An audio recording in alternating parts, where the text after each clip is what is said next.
felmérésnek az lett az eredménye, hogy a városi fiatalok fizikai állapota jobb, mint a vidékieké. Döbbenet. És nagyon egyszerű a magyarázat, ez azért van, mert a városokban a testnevelésre való lehetőség, a tornatermek, a gymek, az uszodák, azok elérhetőek a fiatalok számára.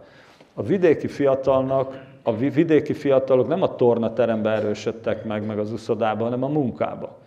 Na most a vidéki fiatal városi életet él, városi infrastruktúra nélkül.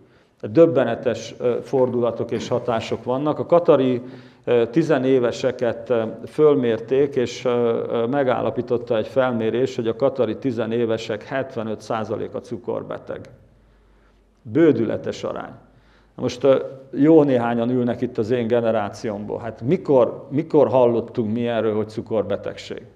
Hát ez valahol az idős embereknek volt, a nagyapáinknak volt ez, hát egy gyereknél ilyen, hogy cukorbetegség, tehát egyáltalán maga az, hogy betegség a gyerekeknél. Ilyen, hogy diszlexia, ilyen, hogy szénanátha, ilyen, hogy allergiás problémák, ilyen, hogy lelki problémák. Nem találkoztunk ezzel. Egyszerűen nem találkoztunk ezzel. Én 30 éves voltam, amikor először hallottam ezt a szót, hogy szénanátha.